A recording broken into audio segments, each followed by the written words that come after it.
Hello everyone, my name is Shivani. I'm a Canadian licensed immigration consultant and I'm also the founder of Zest Immigration Services Incorporation.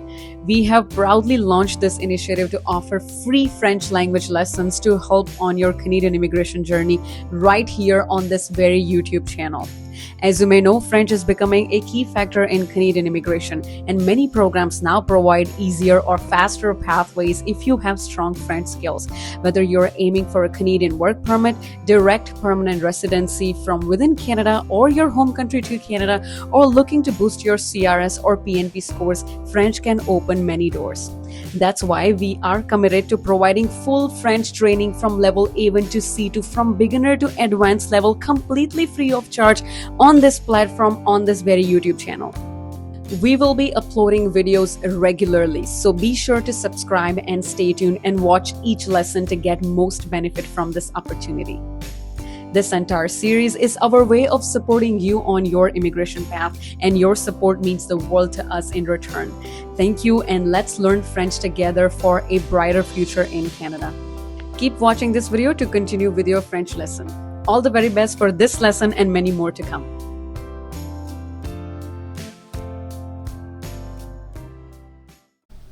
Lesson 23. Les objectifs de la leçon. When to use l'imparfait. How to form and conjugate verbs in l'imparfait. And the difference between l'imparfait and le passé composé. So first, what is l'imparfait? So l'imparfait is a past tense used to describe actions that happened over time, habits, conditions, feelings, or background information in the past. When to use l'imparfait. So habitual actions, used to describe actions that used to happen regularly in the past. For example, I used to play tennis every Wednesday. Je jouais au tennis tous les mercredis. Background interrupted actions. So background actions, interrupted actions, described what was happening when something else occurred. For example, je lisais un livre quand Léon est arrivé. I was reading a book when Leon arrived. Physical descriptions, weather, setting, people. So for example, it was hot and the sky was blue.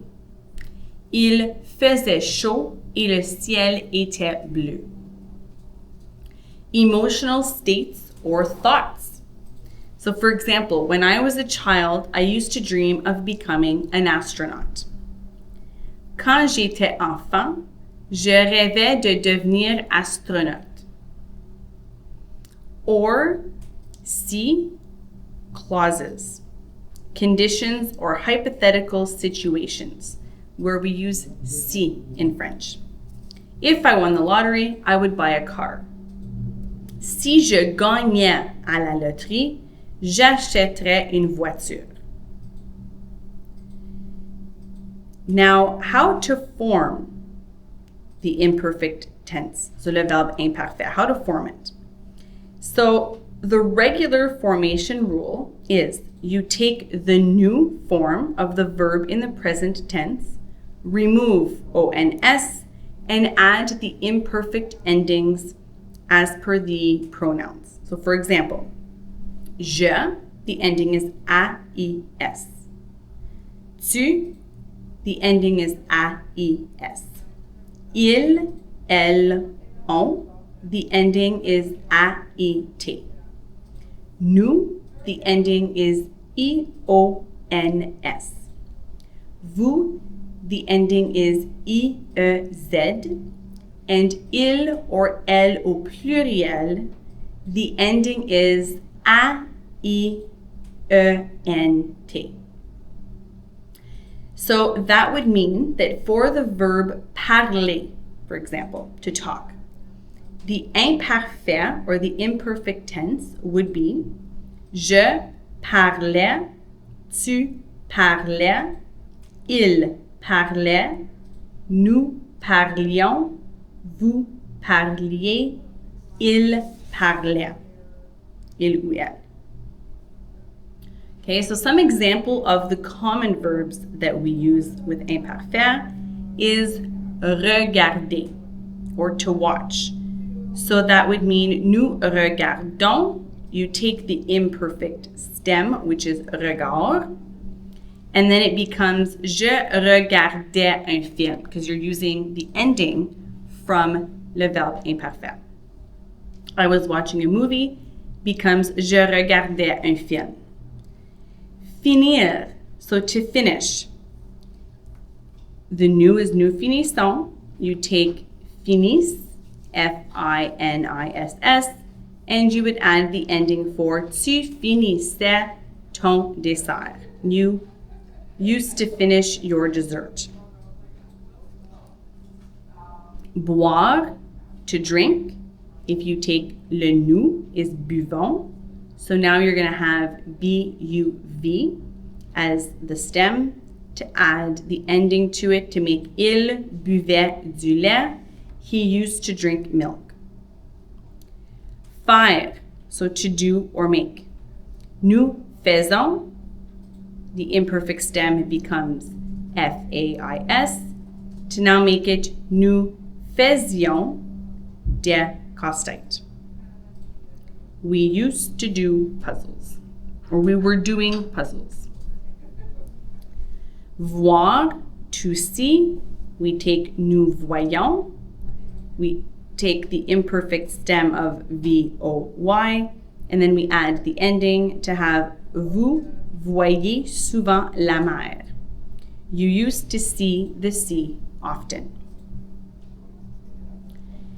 Now, irregular verbs, for example, le verbe être, so to be, the unique stem for être is E accent aigu, so the E, with a T. So then it becomes j'étais, tu étais, il, elle, on était, nous étions, vous étiez, il, elle était, with E-N-T at the end. For example, I was tired becomes j'étais fatigué. Now, when do we use l'imparfait? When do we use le passé composé? Well, l'imparfait describes a habit or an ongoing state. Il pleuvait tous les jours. It used to rain every day. Or je marchais dans la rue. I was walking down the street. Le passé composé describes a completed event. So, il a plu hier. It rained yesterday. J'ai marché jusqu'au magasin. I walked to the store. So it's an event that is already complete that you are speaking of. And imparfait is a habit or something that is ongoing. It sounds like the past. Like you've done it in the past, you're still doing it now. For example, je marchais dans la rue. I was walking down the road, down the street. Common expressions used with l'imparfait. So when you're using le verbe imparfait, these are some expressions that can give you a little bit of a hint that the verb is actually imparfait or that you should be using le verbe imparfait. For example, every day, tous les jours. Each week, chaque semaine. Or often, which in French is souvent. Rarely. In French, rarement. Always. In French, toujours. Sometimes. So in French, we have parfois or quelquefois. Those can all be used with imparfait. So now let's practice conjugating le verbe imparfait. So I'm going to give you the verb à l'infinitif, le verbe à l'infinitif, and the pronoun that I want you to use. So first is finir, tu. So finir, le verbe à l'indicatif, tu est le pronom.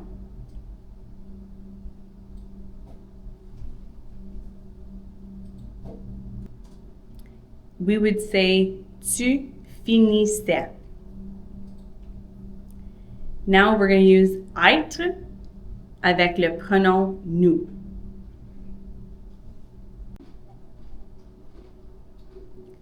Être avec le pronom nous dans l'imparfait devient nous étions. So the answer is nous étions. Number 3, jouer, elle. So jouer avec le pronom elle.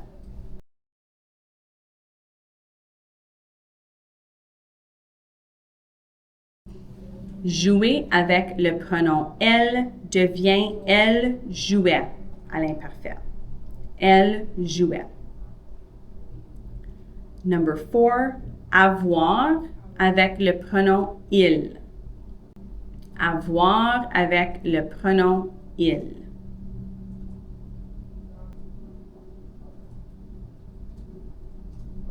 À l'imparfait, ça devient il avait. So because there's an S at il, avait has a NT at the end. Number 5, boire en utilisant le pronom je. Boire, je.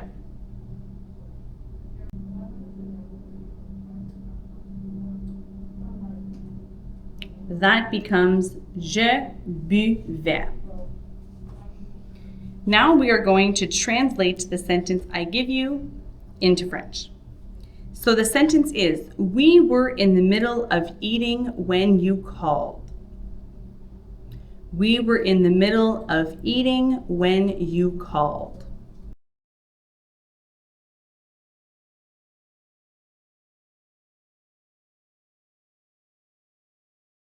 In French, that would be nous étions en train de manger quand tu as appelé. So now I want you to spot the verbs in my text that are à l'imparfait and translate the text. So there's 2 steps. So step number 1, take the verbs à l'imparfait in the text. Then I'll repeat it again and you can translate the text. Quand j'étais petit, je faisais du vélo tous les jours avec mon cousin Bruno. Nous allions souvent au parc et nous mangions des glaces. Ma voisine Tiffany venait parfois avec nous. Elle adorait des pique-niques. So now take all the verbs à l'imparfait from the text.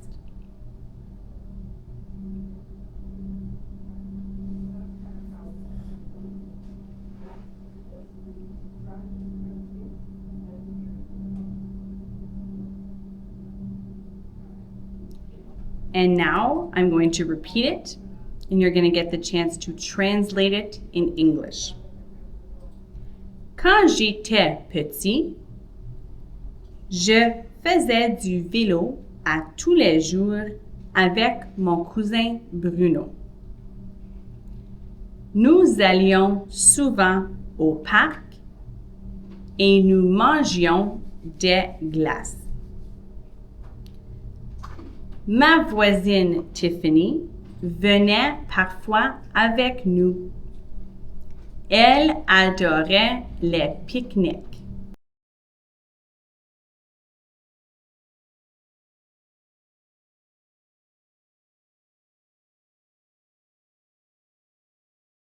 So now for les verbes à l'imparfait, we have était, allions, mangions, venait, adorait. And in English, the text would read, when I was little, I used to ride my bike every day with my cousin Bruno. We often used to go to the park and eat ice creams. My neighbor Tiffany sometimes came with us. She used to love picnics.